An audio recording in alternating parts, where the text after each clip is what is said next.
warahmatullahi wabarakatuh. Perkenalkan, nama saya Cindy Devita. Saya dari kelas D, kelompok 3, Prodi Pendidikan Biologi.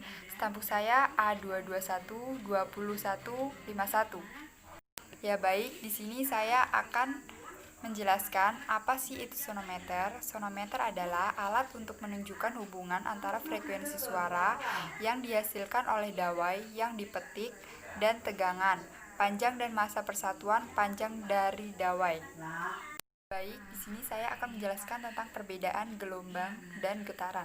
Gelombang merupakan getaran yang merambat melalui medium tertentu atau gelombang bergerak dalam ruangan. Sedangkan getaran tidak merambat atau terlokalisasi. Baik, di sini saya akan memaparkan tentang poin ketiga, yaitu bunyi hukum Melde.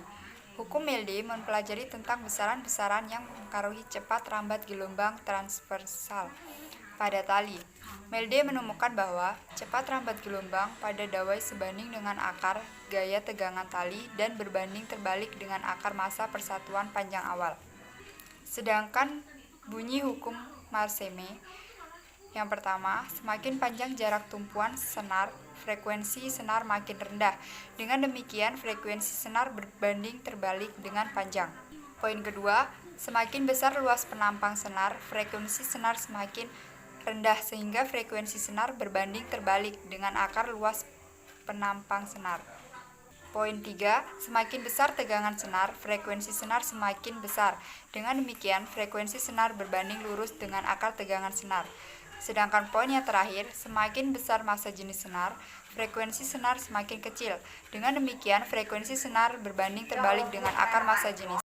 Hubungan ini biasa disebut hukum Marin-Mersenne.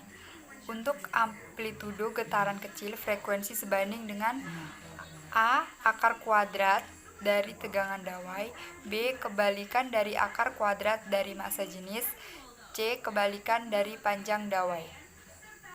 Baik, di sini saya akan menjelaskan tentang poin keempat, yaitu menjelaskan tentang alat dan bahan beserta fungsinya. Fungsi sonometer. Sonometer berfungsi sebagai alat untuk mengukur sensitivitas pendengaran atau menyelidiki tinggi rendahnya nada. Yang kedua yaitu tahanan geser. Tahanan geser fungsinya adalah untuk membatasi arus yang mengalir dalam suatu rangkaian elektronika. Sedangkan poin yang ketiga yaitu penggantung beban. Untuk menaruh beban pada pegas berfungsi agar pegas dapat ditarik. Poin keempat yaitu virtual. Virtual yaitu sama dengan komputer fisik dengan komputer pembangun yang lengkap. Baik, di sini saya akan menjelaskan tentang poin yang kelima yaitu laptop. Fungsi laptop sebagai media yang sangat membantu rutinitas pekerjaan seseorang. Poin yang keenam yaitu pulpen. Pulpen berfungsi sebagai alat yang digunakan untuk memaparkan hal-hal yang penting dalam sebuah percobaan.